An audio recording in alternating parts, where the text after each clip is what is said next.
Buenos días, compañeros. Buenos días, profesor. El día de hoy, con mis compañeros Matías Luchetti, Jimmy Villavicencio, María Gracia Murillo y quien les habla, Daniela Figueroa, vamos a hablar sobre los regímenes políticos. El estudio de los regímenes políticos y la organización del poder ha sido fundamental en el pensamiento filosófico y político. A lo largo de los siglos, las sociedades humanas han ido desarrollando diversos sistemas de gobierno, cada uno ofreciendo una perspectiva única sobre cómo se ejerce el poder y se administra la vida política y social. El día de hoy con mis compañeros vamos a abordar tres modelos clave que fueron los que hemos visto en clase, que son la democracia, la república y el imperio. El imperialismo como régimen político se refiere a la práctica de un país poderoso que busca extender su control y dominio sobre otros territorios y pueblos. Este control puede ser político, económico y cultural. Básicamente, un Estado, conocido como la metrópoli, ejerce su influencia y poder sobre otras regiones llamadas colonias. El objetivo principal del imperialismo es expandir el territorio y la influencia del país dominante. Esto se hace para obtener recursos naturales, establecer mercados y aumentar el prestigio y la fuerza política del imperio. La idea es que al controlar más tierras y recursos, el país dominante se vuelve más fuerte y próspero. Históricamente, muchos imperios han practicado el imperialismo, por ejemplo, el imperio británico, el español y el romano. Estos imperios enviaban exploradores, soldados y colonos a nuevas tierras, imponían su autoridad y cultura y explotaban los recursos locales para beneficio propio. El imperialismo a menudo se justificaba con la creencia en la superioridad cultural y racial del país dominante. Se argumentaba que estaban llevando civilización a pueblos considerados menos desarrollados. Sin embargo, esta práctica también trajo consigo mucha explotación y opresión. Los pueblos sometidos a menudo perdían su autonomía, sus recursos eran explotados sin justa compensación y sus culturas eran marginadas, incluso destruidas. El legado del imperio es bastante complejo. Por un lado, llevó al desarrollo de carreteras, ferrocarriles e incluso hospitales en, en las colonias, pero también trajo consigo mucho sufrimiento y mucho conflicto e injusticias que todavía se pueden ver reflejadas a día de hoy. La estructura del poder y fronteras nacionales que surgieron del imperialismo han influido profundamente en las relaciones internacionales y en la política global contemporánea. Ahora, para poner un ejemplo sobre los imperios y cómo se encuentran en el día de hoy, podemos hablar del Imperio de Japón. El Imperio de Japón es una monarquía que a día de hoy, eh, eh, una monarquía es una monarquía constitucional parlamentaria donde el emperador es el jefe simbólico del Estado, pero no ejerce un poder político real. El sistema legal, las leyes provienen de la Constitución de Japón de 1947, que establece una democracia parlamentaria con división de poderes. El poder legislativo recae en la Dieta Nacional, el Parlamento bicameral, y el poder ejecutivo en el primer ministro y su gabinete. También podemos hablar del imperio del Reino Unido, el imperio británico, que es del Reino Unido, que es una monarquía también constitucional parlamentaria donde el monarca tiene un rol ceremonial y simbólico. El sistema legal se basa en la tradición de la common law y el derecho es con, consuetu, consuetudinario. Consuetudinario. El poder legislativo reside en en el parlamento compuesto por la Cámara de los Lores y la Cámara de los Comunes. El poder ejecutivo ejerce también en el primer ministro y su gabinete. Otro ejemplo que también me llamó la atención es En Irán, el Imperio Persa es una república islámica donde la máxima autoridad es el líder supremo, un cargo vitalicio de carácter religioso. El sistema legal se basa en la Sharia islámica y la constitución iraní. Existe un parlamento electo, majles, majles, con poderes legislativos limitados. El presidente es el jefe de gobierno y del poder ejecutivo. Yo voy a hablar sobre lo que es la república, qué significa, cuáles son sus características, los tipos de república y qué dice Platón sobre la república. En un primer lugar, hay que entender que etimológicamente la república significa res, bueno, proviene del latín res publica, que es la cosa pública o también el objeto del pueblo. Bueno, la república es una forma de gobierno en la cual el poder reside en el pueblo y sus representantes, en contraste con una monarquía donde el poder se dice que es heredado, que son elegidos por Dios, etcétera. En una república los líderes son elegidos por un periodo determinado a través de elecciones libres y justas y están sujetos a las leyes de una constitución. Las características claves de una república incluyen lo que es separación de poderes, la existencia de un sistema de controles y equilibrios, también lo que es la garantía de derechos individuales. Como otras características que también son importantes, tenemos la participación política de los ciudadanos. Esto es algo muy importante ya que sin la participación ciudadana no podría existir el modelo de la República. Tenemos también lo que es la representación ciudadana igualitaria en instituciones y, como ya había mencionado, lo que es la libertad e igualdad ante la ley en lo que es la ciudadanía. Bueno, también vamos a hablar sobre lo que son los tipos de república. Hay varios tipos de república, como lo que son repúblicas democráticas, cuando las autoridades son electas mediante el voto directo o indirecto del pueblo. Se garantizan los derechos humanos fundamentales. Y tenemos también las repúblicas autoritarias, cuando el poder es ejercido de manera unilateral por alguna facción política. Esto también se puede entender como lo que es, podría ser una nación donde solo haya un partido, unipartidista. Tenemos repúblicas presidencialistas, las cuales es el poder ejecutivo, que está en manos de un presidente electo mediante votación popular. Y también lo que son repúblicas parlamentarias, cuando el poder ejecutivo es controlado por un primer ministro a partir del poder legislativo, o sea, del parlamento, y sus funciones se someten a esta institución en gran medida. También tenemos otro tipo de república que se dice que es la semipresidencialista, que es una combinación de la república presidencial con la república parlamentaria. Bueno, en la República de Platón, ¿qué se dice? En esta se detalla la construcción de un estado ideal gobernado por una aristocracia de filósofos quienes trabajan para alcanzar la justicia y la felicidad de todos sus ciudadanos. Entonces, Platón nos presenta lo que es la justicia y la educación. ¿Qué nos dice sobre esto? Eh, Se detalla lo que es la exploración de la justicia en la naturaleza del ser humano.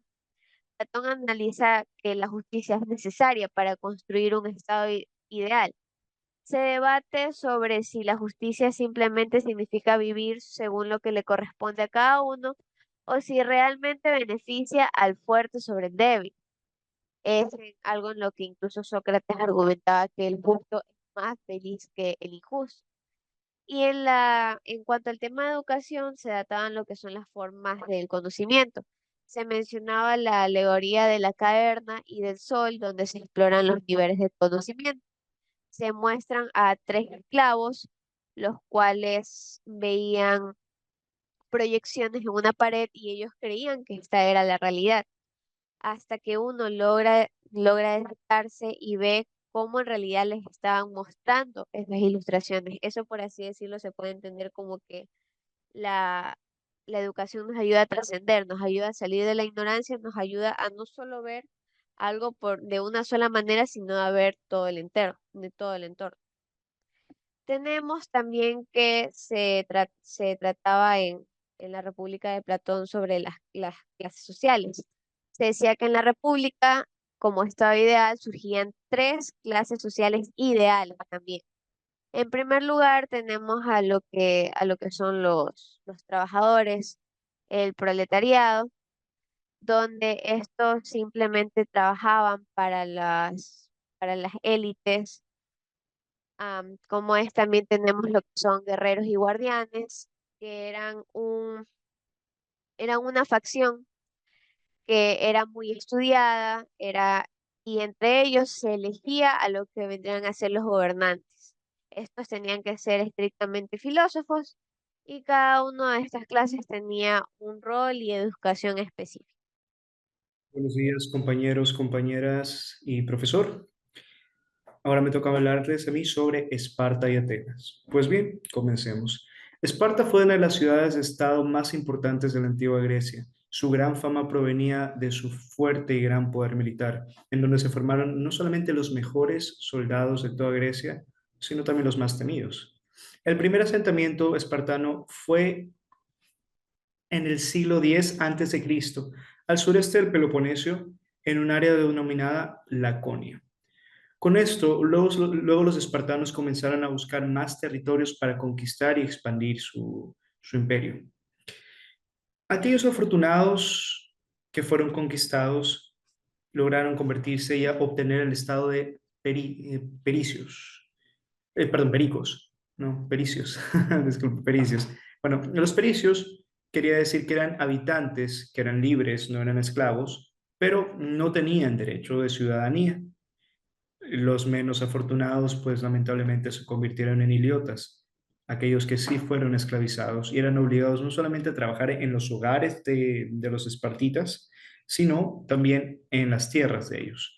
Recordemos que el imperio espartano era muy jerárquico, entonces en la pirámide estaban los espartitas, después de esto venían los pericios y después de esto venían los iliotas. Pero ya iremos más adelante explicando quién es quién y cuál es su función dentro de la sociedad. Pues como todo imperio necesita una fuerza política, decidieron separar los poderes en dos reyes, que no solamente eran, estos reyes evidentemente eran espartitas, que no solamente actuaban como reyes, sino también actuaban como comandantes de sus ejércitos en los tiempos bélicos, en los tiempos de guerra. Pero este también se dividió con un consejo de sabios. Este consejo de sabios era conformado por personas de 60 años, pero el porqué de su edad tiene mucho que ver con su estructura jerárquica ubicada en una línea de tiempo.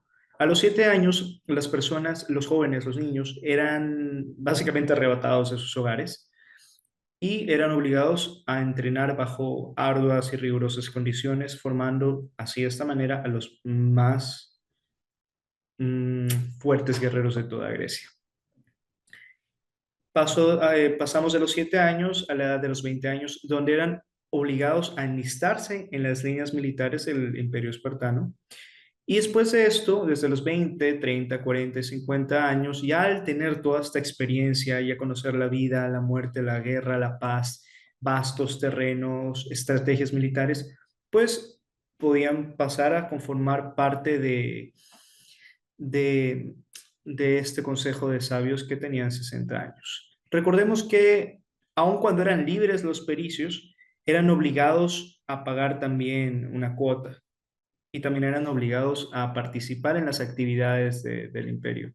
También eran obligados a formar parte del servicio militar, sea cual fuese su edad. Hacia el año 730 a.C., Esparta creció de tal manera que el territorio ya no era suficiente. Entonces tuvieron que expandirse hacia otras planicies y encontraron una planicie denominada Mesenia.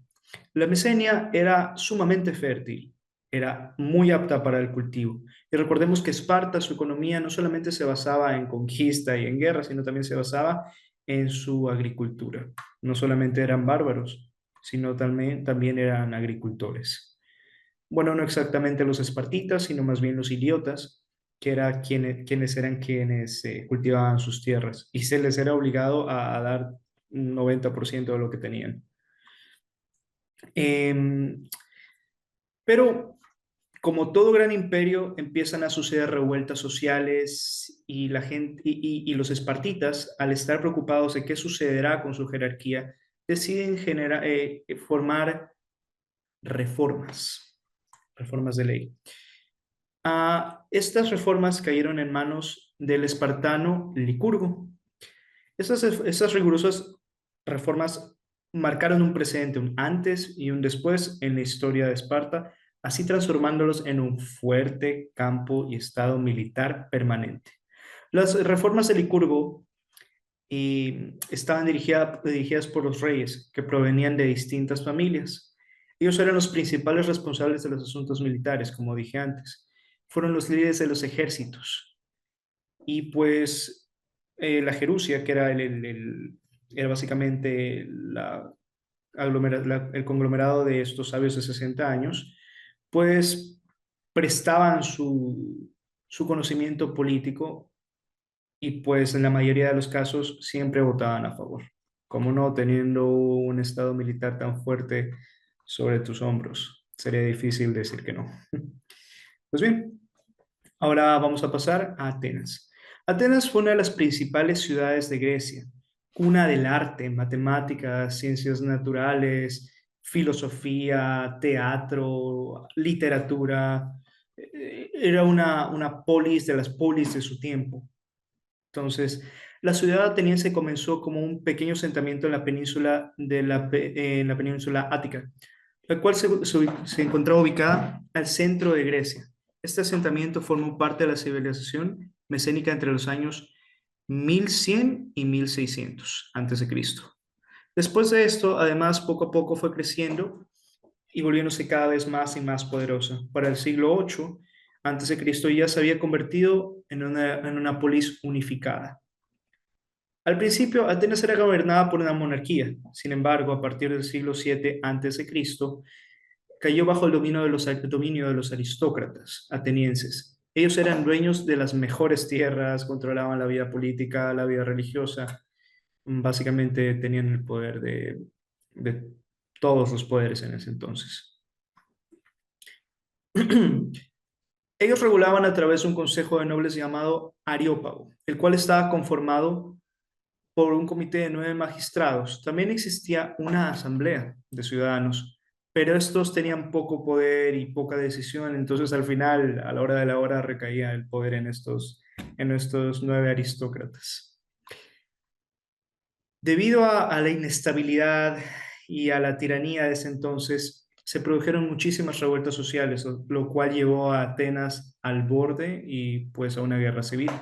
Ante esta situación, los gobernantes atenienses decidieron escoger a nada más y nada menos que el gran aristócrata Solón, que desempeñaría el papel de magistrado único. Las políticas de Solón eran excelentes. Una de ellas era básicamente, si tú tenías una deuda, y esta deuda que tenía como fin esclavizarte, pues era automáticamente derogada. Ya no podías ser esclavo producto de una deuda.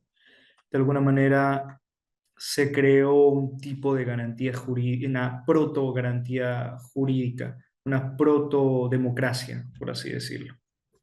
Recordemos que para el siglo 8, no, perdón, para el siglo 5, si no estoy mal, pues ya se conocía la palabra democracia. Pues bien, lamentablemente no todo bien dura 500 años y pues Solón fue cambiado por el tirano Pisístrato. Durante su gobierno, la Asamblea de Consejos y las Cortes siguieron funcionando. Eso no cambió.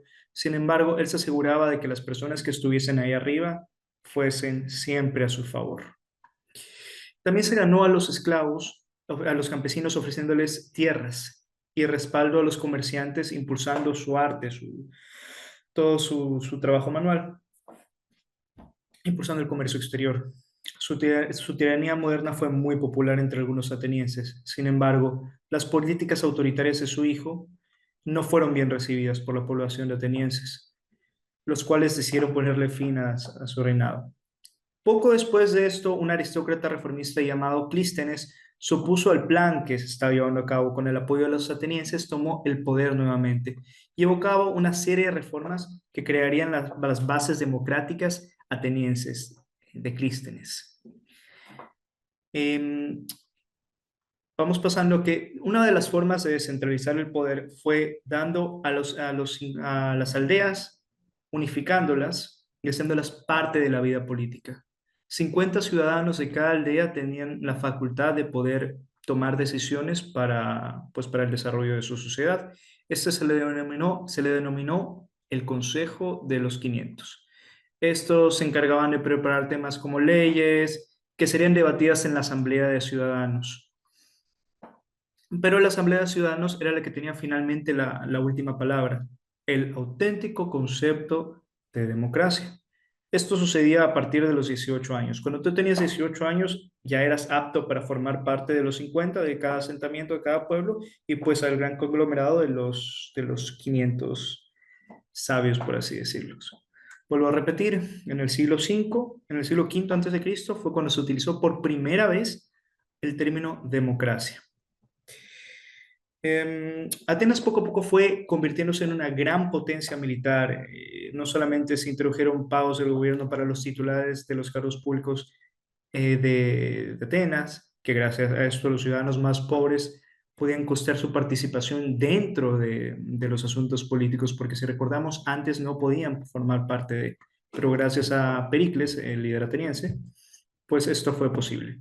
Era inevitable el conflicto entre Esparta y Atenas, dos potencias, una potencia militar y otra potencia alta en filosofía y enriquecida en cultura, y con un fuerte ejército, no crean que no. Sin embargo, pues, zapatero su zapato, Esparta basaba su economía en la guerra. Tomaba niños desde los 7 años para formar fuertes soldados. Lamentablemente, Grecia finalmente, después de constantes guerras y asedio por parte de los espartanos, pues fue derrotada. Pero esto no acaba aquí.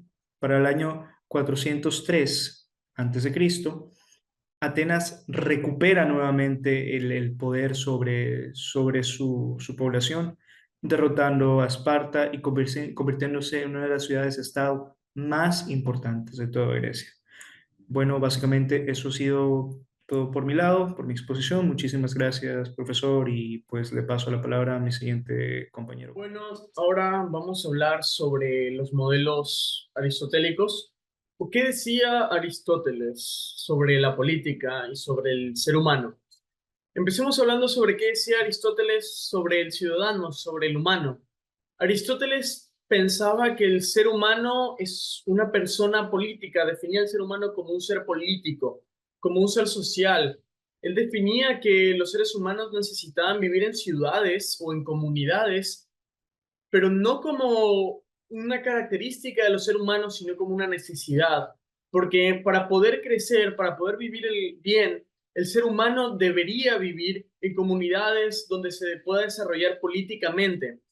Él definía que estas ciudades que él llamaba polis o que él creía su ciudad ideal era una ciudad pequeña donde todo el mundo se conociera y donde todo el mundo pudiera participar en las decisiones políticas de la ciudad.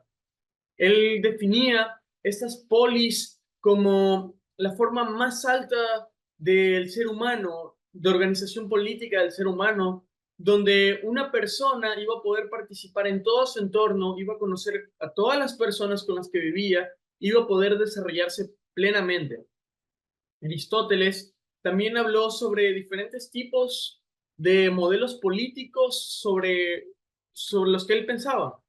Él hablaba que había modelos, por así decirlo, perfectos o modelos buenos donde los políticos o los gobernantes o gobernante eran personas buenas que pensaban en el bien común, que las decisiones que tomaban eran hacia el bien común, mientras hablaba que había una parte, unos tipos de gobierno corruptos, esos tipos de gobiernos donde los políticos lo que hacen es pensar en su bienestar propio, en su bien común, no piensan en el resto y no piensan en la mayoría.